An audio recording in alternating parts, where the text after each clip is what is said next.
Welcome everyone to the Zoom.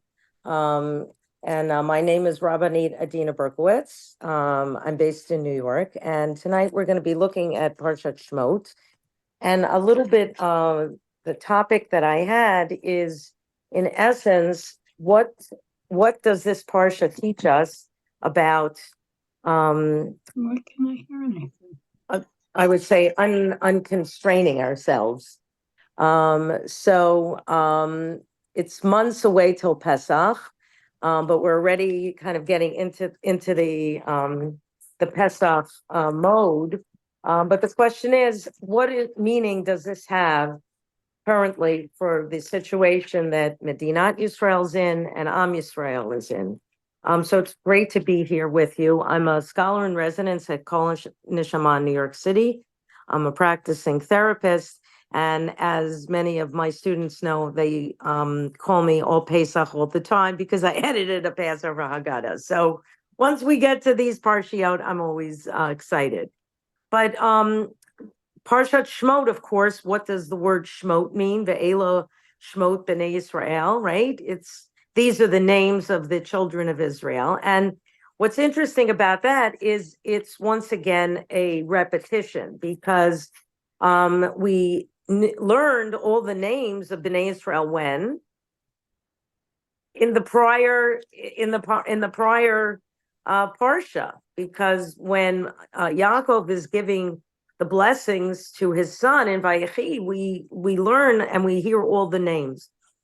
So the question is that the rabbis ask and Rashi asks, what is the reason for the repetition of the names? And when we take a look at Parshat Shemot, what's very interesting is those that are named, those that are unnamed, and those that will be named. So that there's importance, as we know, to having a name. But in essence, if we go back, because we have to ask ourselves, what's going to happen?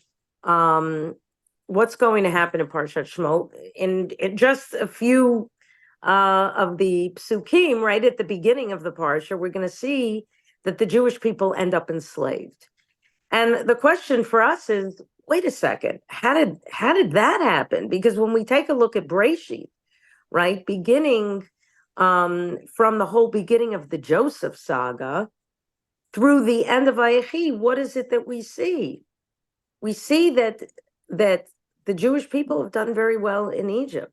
It was a very tumultuous ride for Yosef coming into Egypt. And that becomes, I think, symbolic of so much of our history and what Bnei Israel will experience as slaves in Egypt.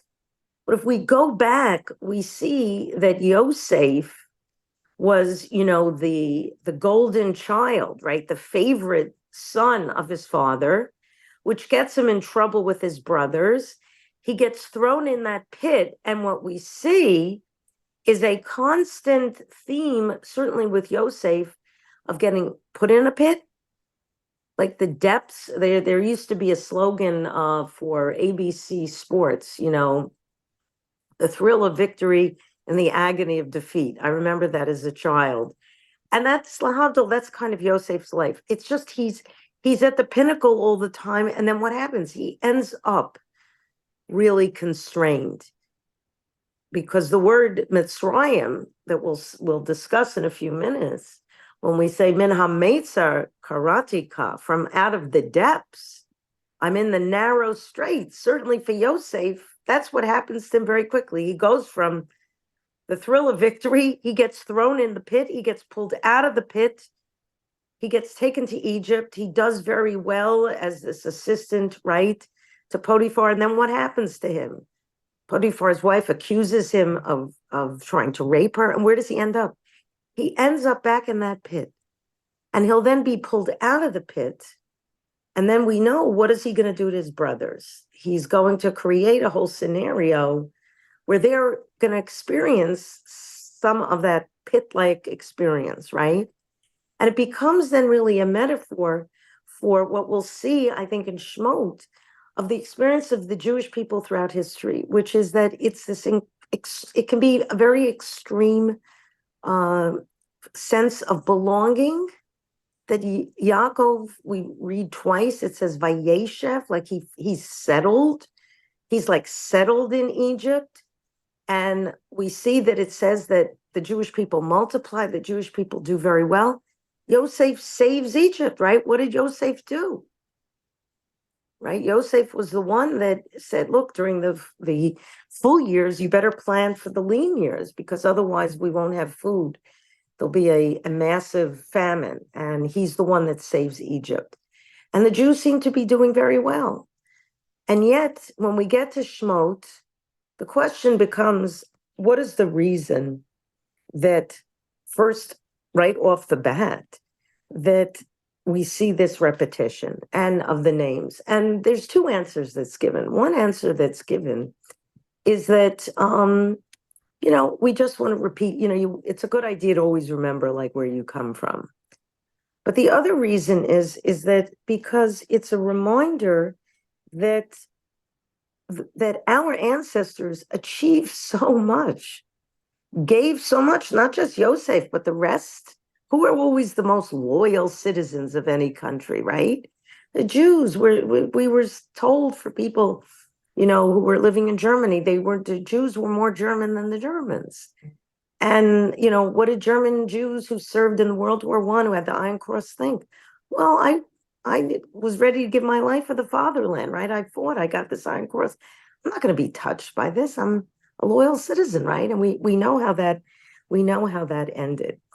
But here it's the idea that it's not just kind of like, we're the teenagers when you say, oh, you're Bubby, you're Zadie, you're great Bubby, you're great Zadie, came and they're kind of rolling your eyes, like a Nachamol again, you're going to tell us this history?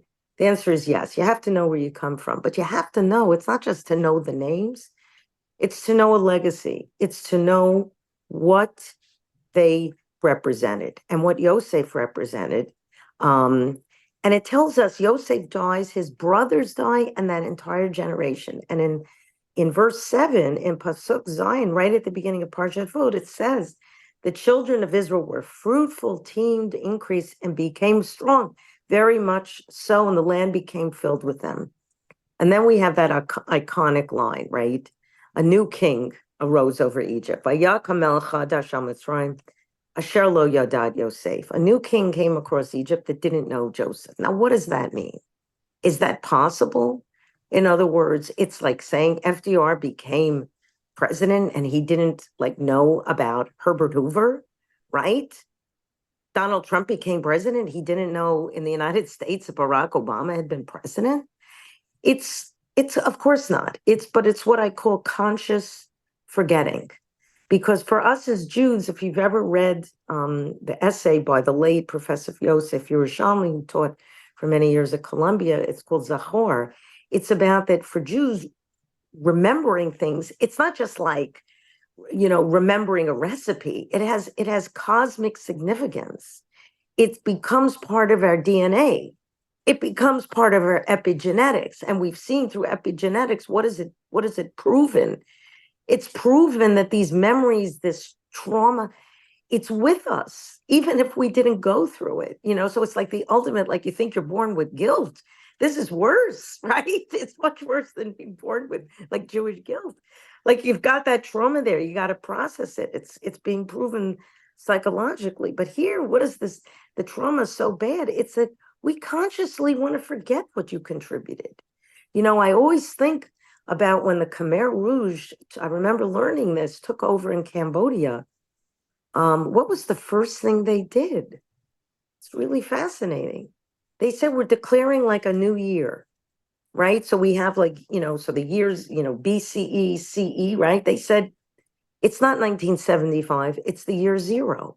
Because everything that happened, it's like, lo haya v'lo nivra. It's like it's been X'd out. It's like we're starting anew. It's like we're creating something new. It's very frightening.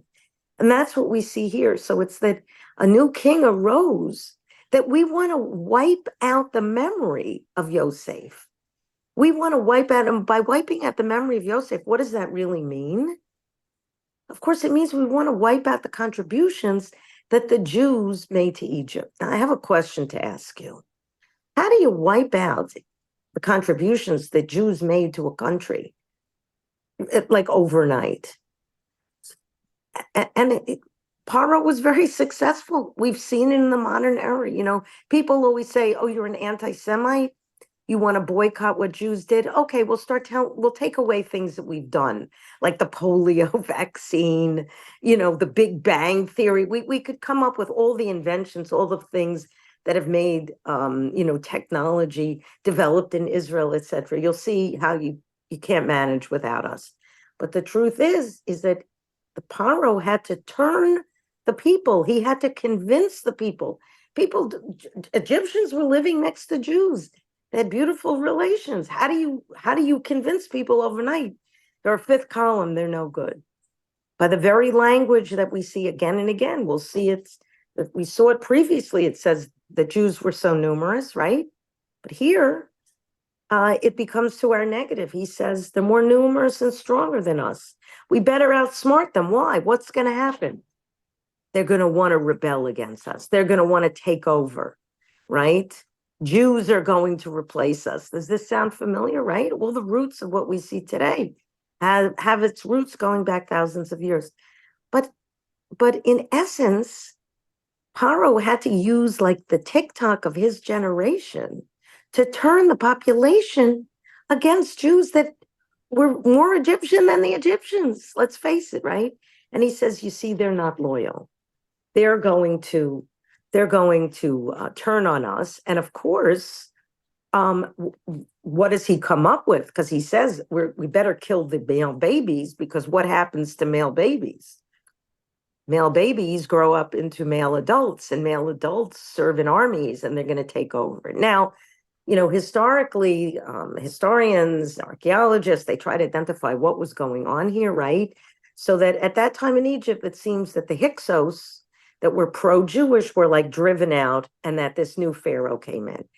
And what's fascinating also is that so far, when we don't know right here, what is the name of this pharaoh?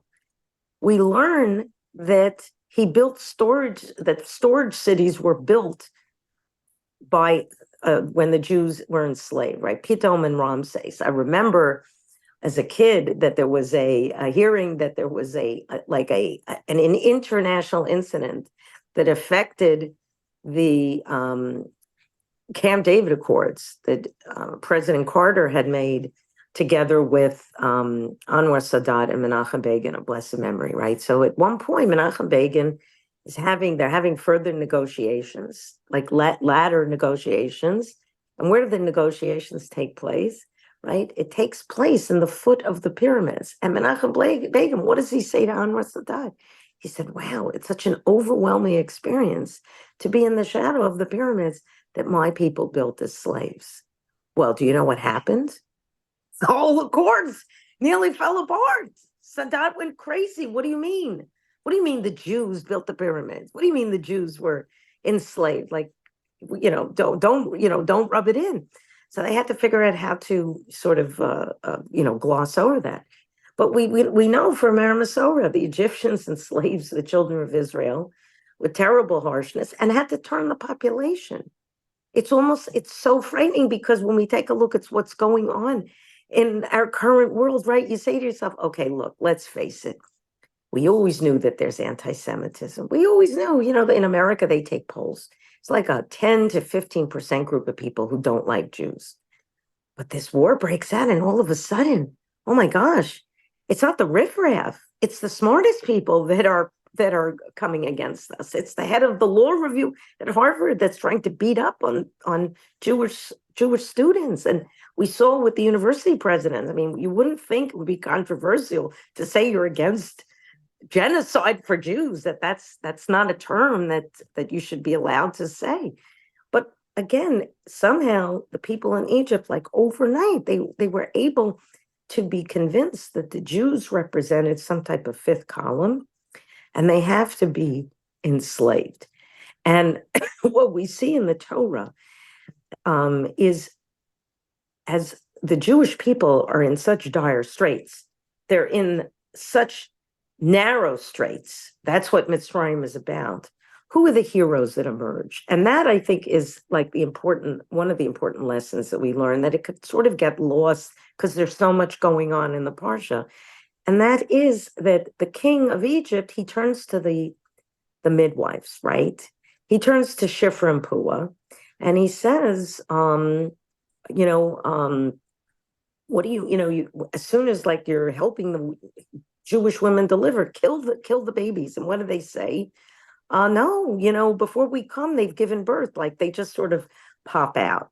Now, as a matter just of like background, Shifra and Puah were not the only midwives. I mean, two women obviously could not, deal with this. It was more like a guild. It was more like that there was the Shifra Guild and the Puah Guild, and there were a lot of women operating under them. And the commentators, the Mefarshim, say something very interesting, that they said the other midwives that were helping them were not only Jewish midwives, but what we would today, with the term that was coined from the Holocaust of Chasidei Umot HaOlam, righteous Gentiles, who also had some Egyptian women who said, we're with you, we're going to help you. That, by the way, like ruminate on that for a minute, because amidst, when we try to relate to what's going on worldwide, it seems like the whole world's against Israel, but that's not exactly true. I mean, thank God President Biden in America has been very good. Okay, the Europeans have kind of gone back and forth. They were sort of there. They renege a little. I'm not that familiar. Like for people who are in Canada, I think the prime minister was supportive, then made a bad statement.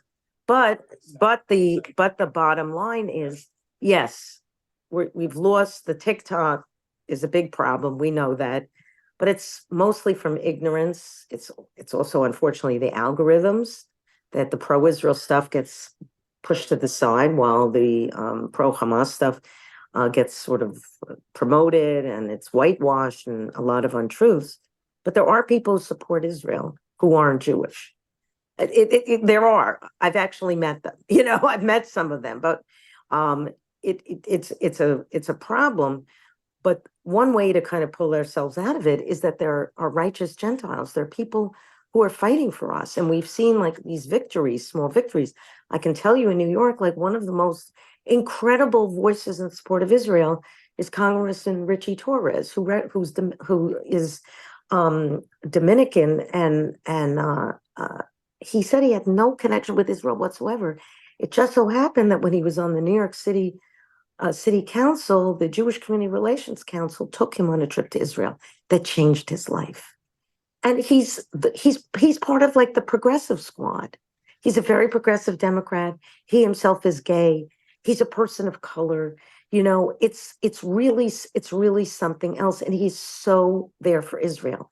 Even the senator from Pennsylvania, like he was part of the squad, Fetterman, and he's become there are people out there. And I say that because we see that in the Torah. We know that not all the Egyptians, that the rabbis say, some of the women, they joined in.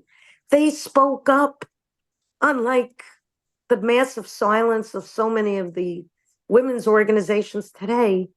These Egyptian women decided to go on the side of good and the side of right and help Shifra and Puah. And Shifra and Puah, if you take a step back, what's interesting about it is that it's the first example of civil disobedience. They are willing to stand up for what's right. And I think that's so important, because you see the difference that just what two people can do, it has that ripple effect. It's not, you don't need an army always of 100,000 people to affect change. I mean, Israel, obviously, it's a different ballgame today for the worldwide Jewish community, because we have a state of Israel and we have a standing army. But you have people. One person can change the destiny. We look at the history of the Holocaust. Think about how Raoul Wallenberg, what he did, how he changed the destiny, of saving something like 150,000 Hungarian Jews. He came forward. He himself suffered and was imprisoned and died probably in the 1970s in the Gulag. But look at what one person did. So it's a reminder that when we feel so defeated and so down, and so much like we're in that pit, we're going to get pulled out. And we've seen that in this whole situation since October 7th, that the worldwide Jewish communities really come together. I'm not saying everybody in the Jewish community is supportive of Israel, but the amount of unity that we've seen, it should never be that a tragedy of this sort has to take place. But the unity in America, I hope in Canada, certainly in Israel, that people have come together. I'll give you one example. There's an organization in Israel called Brothers and Sisters in Arms. That was the leading group of the high-tech people who were organizing these huge rallies that were against the judicial reform that were taking place every Saturday night for months. 250,000 people were coming. As soon as October 7th hit, those same high-tech people said, we're obviously dropping that, we're retooling, and we're going to take all of our technology and we're going to set up a system to help people. We've got to get restaurants, we have to get food, etc. And one of the interesting things is who joined up with them. Who joined up with him was a guy, a Haredi guy, who had made Aliyah like 2 years ago from Borough Park. And he said, I can't stand what they stood for. I was for judicial reform. But he said, we have to work together. The only way to get out of this pit, out of this bore, out of these constraints is you got to put aside and we're going to work. And he helped organize all these Haredi women who formed phone banks. And he said, these are now my brothers and sisters. And they said, this is now our brother. We feel that connection. And then obviously that means that when this horror at some point, please God, will be over and hopefully be over soon successfully, it means that people were formerly hated each other, Sinna, like the brothers who hated each other can figure out a way to get together, and it shouldn't only be a tragedy. So that gives us, I think that gives us hope. When we look then at the story, right, that then Paro says that, you know, all the male child should be thrown in, and the women can be kept alive.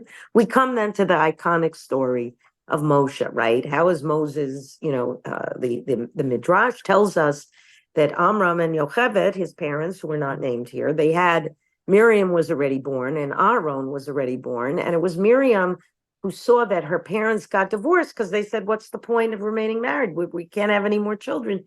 She went to them and she said, you're worse than Paro. She had a good mouth in her. What kind of way is that to talk to your parents?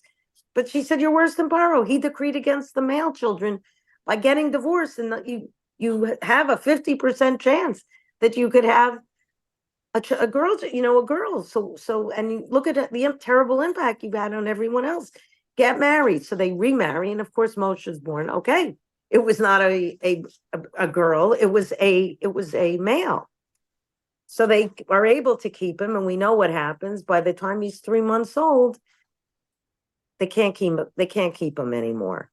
So they put him in the teva, and of course that language, right, is very very interesting, right? Because where was the last time we saw the word teva? When the world was almost destroyed. To me, it's that symbol that the idea that they have to save their child in the water, it's like a world is about to be destroyed if that child's going to die, right? But the way the Teva saved Noah, hopefully it'll save Moshe. And linguistically, it's very interesting what happened, because the Torah tells us that Miriam, like, stays at a distance, like kind of in the marsh, and moves along because she wants to make sure that it doesn't overturn. And who is going to find him? Who is bathing right in the Nile? Paro's daughter. And right now, once again, we don't have yet the name of Paro's daughter.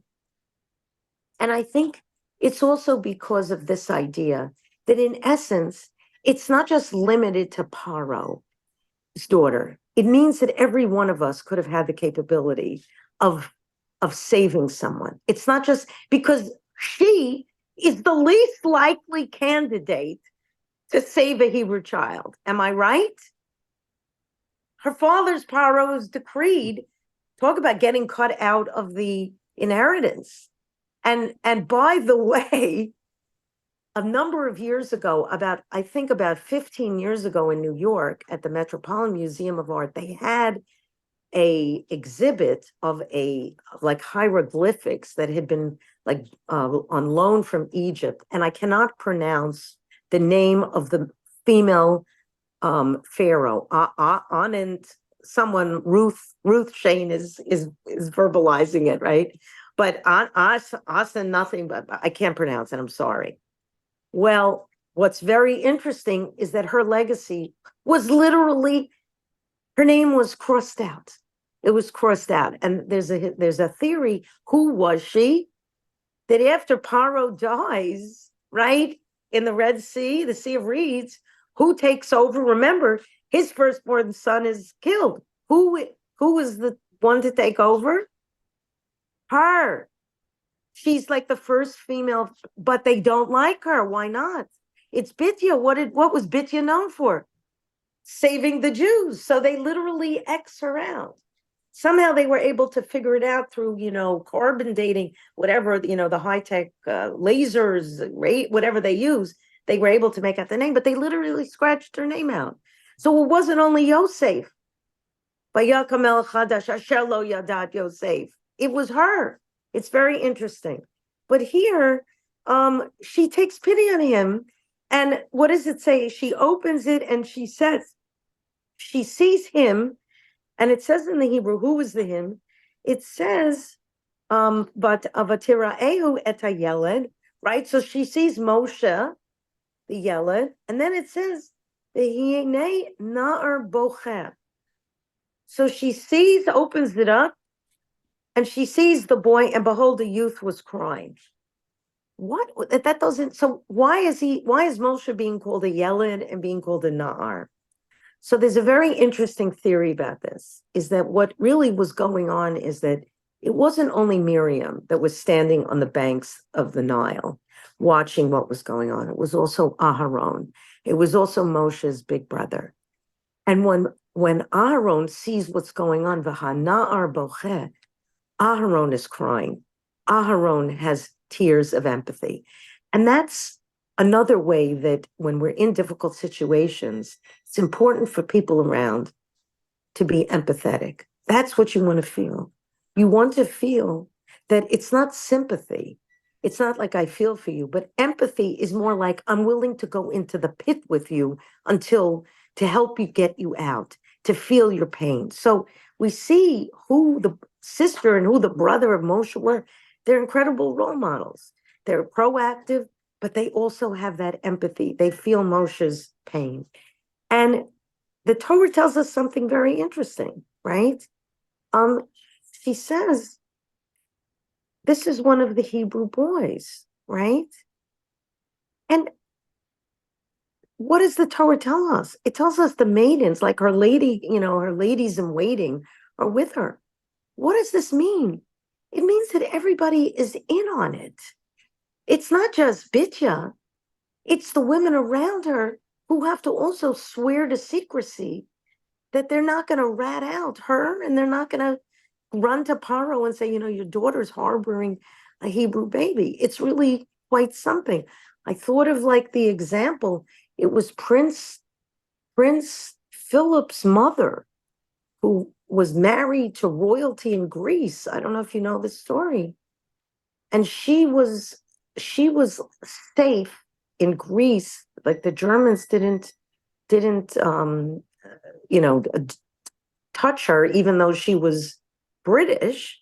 She was harboring a Jewish family in the basement of her house. She saved a Jewish family.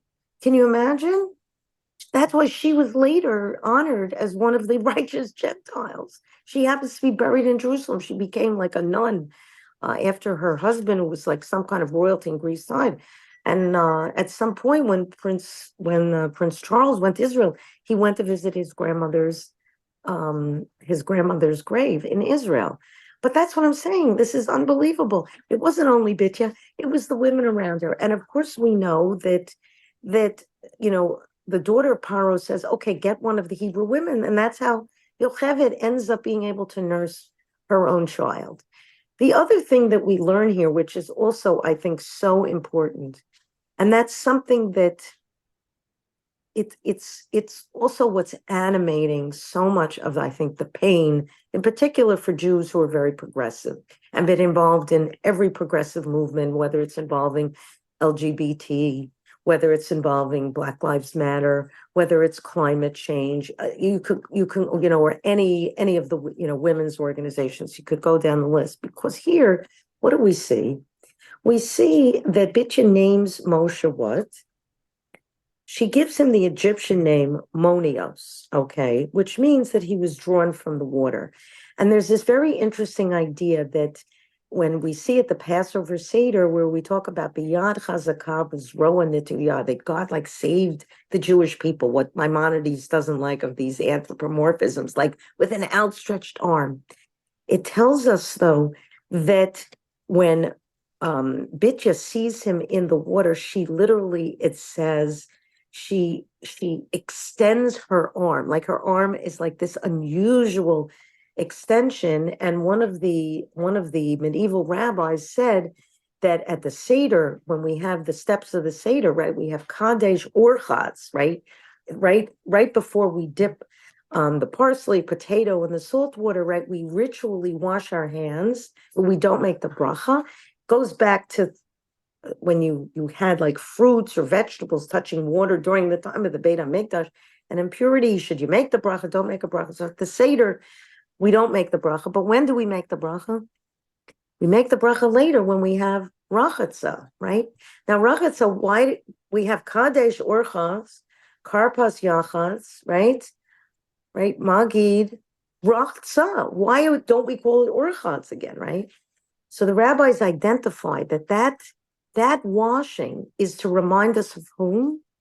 Of actually Bitya, because she got her hands wet. It's a really beautiful idea in pulling Moshe out. But here's the thing, that to go back to this idea about what a lot of people are going through, is that Moshe had a Hebrew name. His parents didn't call him Moshe, right?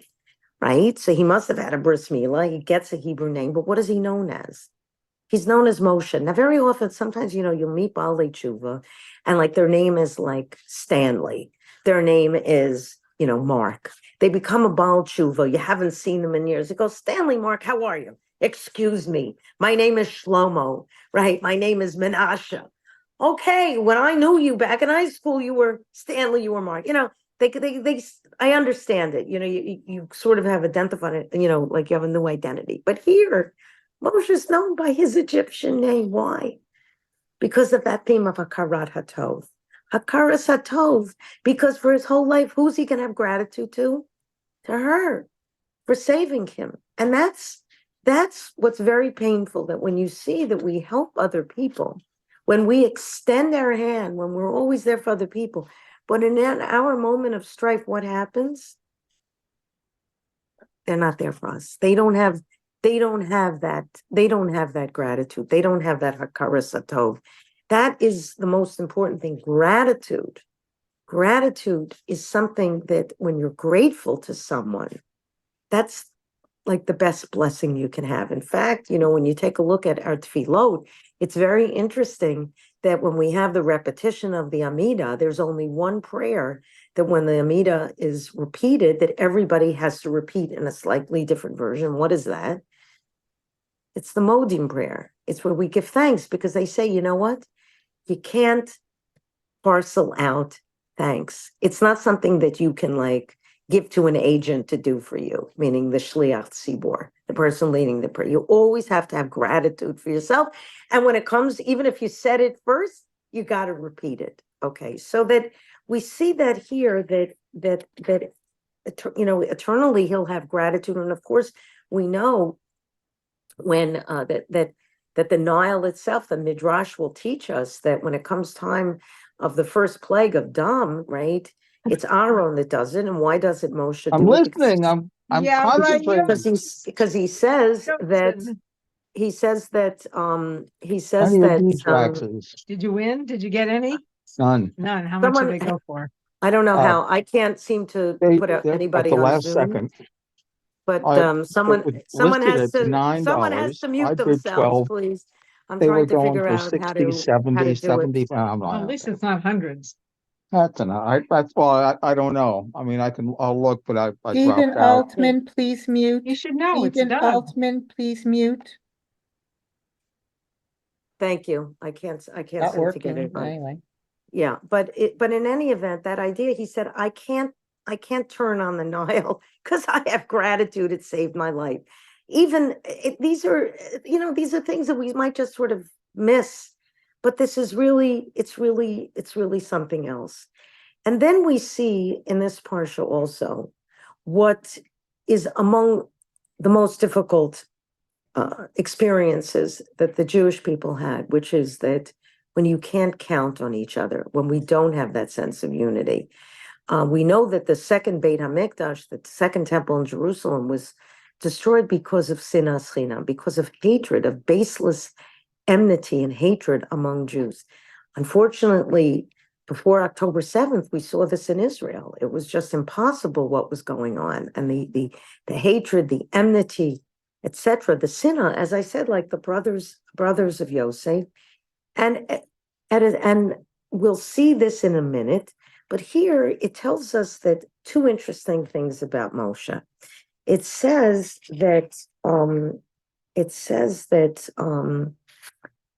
in verse 10, right? It says Vayigdal Hayeled, that he grew up, right? Meaning he became a man.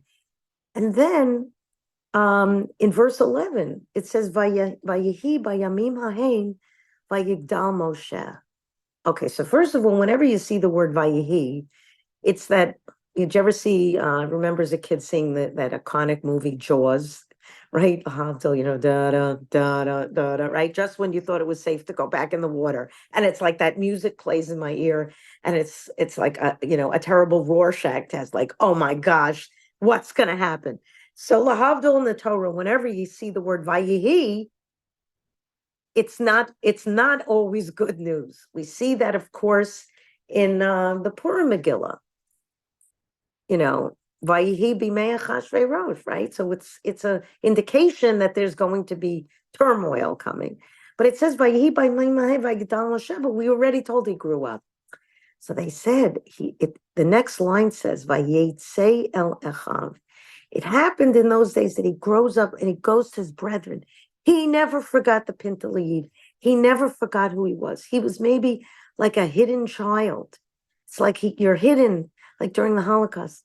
But he never forgot that he was actually Jewish. He was maybe living externally as an Egyptian, but he was like a converso inside. And he's waiting for that moment to say, I have to reconnect with my people. And what does he see? It says, Vayera bislotam. He sees their suffering. He sees what's going on. What I myself have personally experienced of people who have been so disconnected from their Jewish identity. It's not that they were alienated, they had a bad experience. It's that they had no experience. Like being Jewish was like number 25 on their list. Okay, I like brisket. Who doesn't like a good bagel? But what does that get you? You don't, like as they say, you don't have to be Jewish to love Levy's rye bread. It's like an old advertise, right? You don't have to be Jewish to love brisket. I've met people that I've taught who said, I didn't know being Jewish was so incidental to my life. And then this happened. And then I saw terrible anti-Semitism directed at me. And it woke me up. And I had to, Vayetze Elachav. I have to now be with my people. I have to go to a synagogue. I have to go to a temple. I have to take a Torah class. I had someone who sat in a Torah class. He said, he's close to 30. He said, I don't even know. I don't know the Bible. I don't even know anything, right? His father is not Jewish. He had no experience, really. Maybe a little Hanukkah. That's it. But that's it. And that's what we see here. And what does he see? He sees their burdens, and he sees a Jewish man being beaten by the Egyptian, right? By the Egyptian overseer. And the language of the Torah is so evocative because it says Vayifen kovacho. He looks here, he looks there. Vayar ki ein ish. He sees that there's no person. Now, of course, Are there people watching this? Of course there are. But Jews are not going to intervene because you're going to get killed. You yourself are a slave. They talk about this, a psychological sort of description of it is called the bystander effect. It had its roots. Part of the theory this part has been disproven, but back in the mid 1960s, there was a famous case of Kitty Genovese in New York and Queens, who was like repeatedly raped. She was screaming, "Help, help!" And the sort of urban myth was that no one got involved, no one came to her aid. 50 years later, about 5 or 10 years ago, they went back to look at the news stories, and it turned out that of the people that lived in the apartment buildings that heard her screaming, there was 1 or 2 people called the police. But what happened was they interviewed people in the building, and one man, when they said, "Did you hear her screaming for help?" He said, "I did." They said, "Well, what did you do?" He said, "Nothing." So they said, "Why did you do nothing?" And he said, "Because I didn't want to get involved." And that became the prototypical story of like heartless New Yorkers, people in urban areas. I don't want to get involved. Like, what's the big deal to call the police? You can call anonymously. But the psychologists that observe what the bystander effect is that very often when something is happening and lots of people are watching, what happens?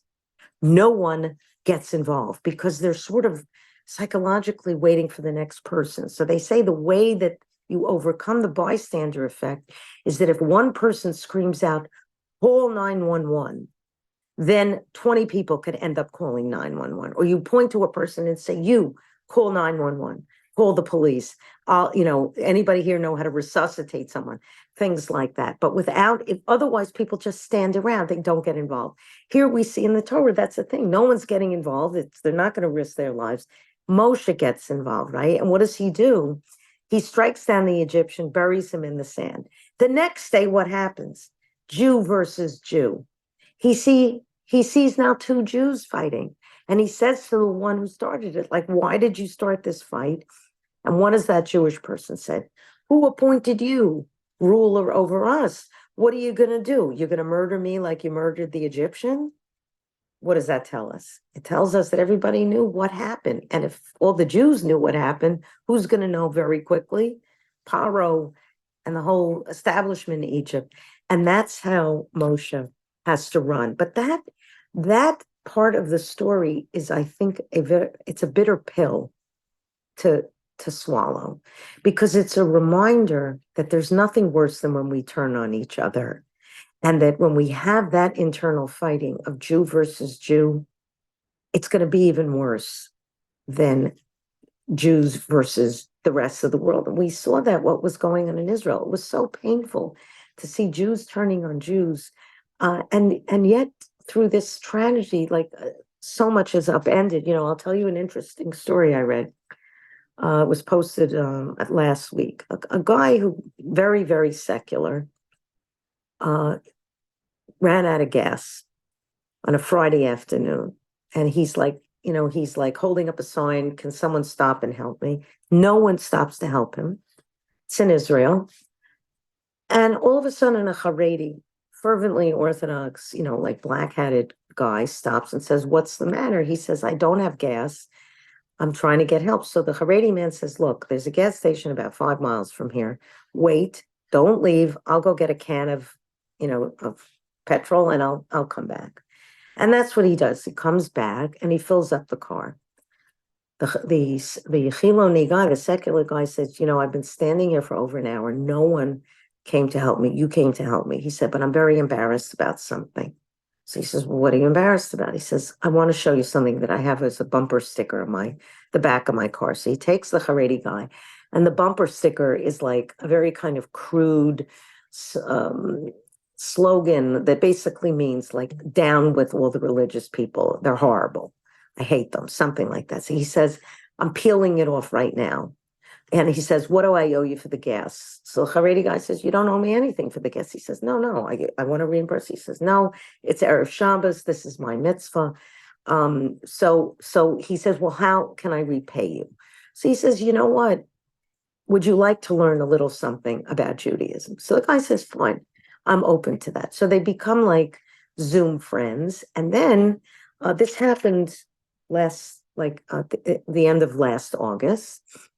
The Filoni guy says, the learning has been very nice, but he says, I've actually never spent Shabbat in the house of somebody who is religious. He says, do you think I could come for Shabbat with your family?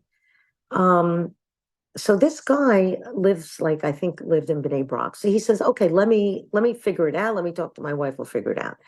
Well, he doesn't call his wife, but he calls his rabbi. And he says, I don't know what to do, because when should I tell him to come? He's eager to come. This is a very beautiful opportunity for him to bring his family, but it's going to be Rosh Hashanah. So I can't bring him for Rosh Hashanah because that's too much. And I can't bring him for Yom Kippur. And Sukkot, so I don't know what to do. So his rabbi says, well, bring him for Simchas Torah.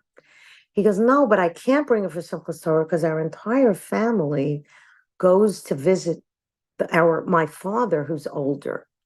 So this Haredi man's rabbi says, look, for this year, do it differently. Have everybody come to your house. Have your brothers, the siblings come, and tell your father to leave his house and come, and it'll be like a different kind of Simchas Torah for everyone. So he said, okay, you're the rabbi. I asked you a shayla, I asked you a question. Fine, I'll do it. And of course, you know how this story ends. The story ends that the elderly father lived in Sderot, and the man who needed the gasoline that ended up coming for Simchas Torah to this Haredi family in Bnei Brak lived in Kibbutz Be'eri. So it's mind-boggling. It's mind-boggling when we think, amidst all of the terrible stories of the way that through something so incidental, the Jewish history for this family, there's a future. It's really mind-boggling. So that when we see that Jew versus Jew, we got to figure out how to keep these warm feelings going, and that we don't immediately fall back into the old patterns. We know that in this parsha, Moshe, will end up in Midian, and of course, he'll meet Yitro, and Yitro is a very interesting thing, because here too, what kind of gratitude do we have to Jethro, to Yitro? He gets a parsha named after him, somebody not Jewish, because of the good he did. And we find the medrash, there's an incredible medrash in the Talmud that talks about the three people, the prophet, right? The prophet Bilam, Eov, Job, and Yitro. And that the way this medrash is written is that Paro consulted with them. What should he do about the Jews? So Bilam, the one who was supposed to curse, right, the Jews, he says to Paro, kill them. So that's why Bilam ends up where he ends up. Eov, when he's asked Job, he remains silent. So the strata is that's why some of his sorrows happened, because he didn't speak up when he could. But what about Yitro, right? The Midian priest, they said, Yitro says to Paro, why are you taking out on the Jews? They're so loyal to you. How could you do this to him? And he says, I'm going to kill Yitro. And Yitro has to flee. So that there's an incredible idea that our heroes are not only Jewish people. We see that in this parsha. We see it at Bitya and the women around. And we certainly see it with Yitro. The thing just that I want to conclude with is the two themes that we'll see again and again in the Torah, right? So first, Moshe is always going to be somewhat that reluctant prophet, right? He's at the burning bush. He's called to that he is going to be, the liberator of the Jewish people. And what does he say? Pick someone else. Why me? Right? Who am I to go that I should take them out? And he says, what am I supposed to say? How's anybody going to know? Who am I to represent it, right? So we see immediately the promise that God makes to Moshe that the Jewish people will be redeemed. And that's very important. But the second thing is that Moshe is sublimates his own ego. This is not something in essence that, he was born to be the liberator. He kind of gets dragged into it, and that affects often his attitude. But the second thing is that it ends up that the Jewish people's lot when Moshe, right, ends up coming to Paro, the lot of the Jewish people become worse because Paro takes away the straw, right? And what becomes then the nature of the relationship between the Jewish people, right, enslaved with Moshe, complainers. Have you ever been on a Pesach program? I never want to run a Pesach program. I just want to be in a Pesach program because the complaints are endless, right? There's a site that reviews like all the great kosher restaurants. You can't believe the complaints that people have. It's endless, right? So part of that epigenetics about complaining, I don't mean to make light because it's understandable. Jews were enslaved. It was terrible. But we begin to see this pattern that Moshe is going to have to live with for the rest of his life, which is like, you've made things worse for us. How is this helping us? And that's, I think, the other key thing when we're in such a state of despair, that you can never despair. You have to always, we have to always figure out how to manage in the worst of circumstances. That's also part of our legacy, because when you enter into a state of despair and you give up, that is blackness, that's darkness. There's no light there. And what we see here is that eventually Bnei Israel will be liberated, and eventually will be liberated by Moshe. But to me, the most magnificent thing about this Parsha and the Parshiot that follows is that this is not just ancient history. This is not like learning about the Aztecs or learning something. It's a connection we should all feel, because the themes, the reactions, the history you find here, it keeps repeating itself over and over, and it's what we're living with. So that we always have to have that faith in God, that faith in Hashem, but we also have to be proactive. It's not that we just say, okay, Hashem, save me from this terrible storm. I'm not going to put on boots. I'm not going to evacuate, as they say, because I believe in you. That's foolish. But nonetheless, what we see here is that you have to have faith, and you can never doubt the impact that comes back to right to the beginning, the impact that one person can have on our history. Whether it was Shifra and Puah, whether it was Bitya, whether it was Moshe Rabbeinu, whether it was Miriam, whether it was Aaron, each of them had such an impact that it shouldn't take after they die that we say, oh, what they meant to us, right? Because we know that happens with Miriam. It's only after she dies, what happens? She carried the water, right? Without her, what are we going to do? So that we always have to have the Hakaras Hatov, and the best way to have that gratitude is while the people are still there. And let's really pray that that the sense of unity we have, that after the Sarot are over, we'll figure out how to maintain them and be able to go forward. So I wish everybody a happy, as my Chabad friends say, a happy fiscal new year. And it should just be a year of health and safety and security for Israel and for our Chayalim and Chayalot and for all of us living in the diaspora. So, and a wonderful Shabbat Shalom to everyone. Thanks so much for joining. Thank you Thank so much. you. Have a good Thank you. Shabbos. Thank you for a very powerful and insightful and inspiring talk. Thank you so Okay. much. Thank you, everyone. Okay. you. Shabbat Bye-bye. shalom. Shabbat Shalom. Thank Bye-bye. you. Shabbat shalom. Thank you.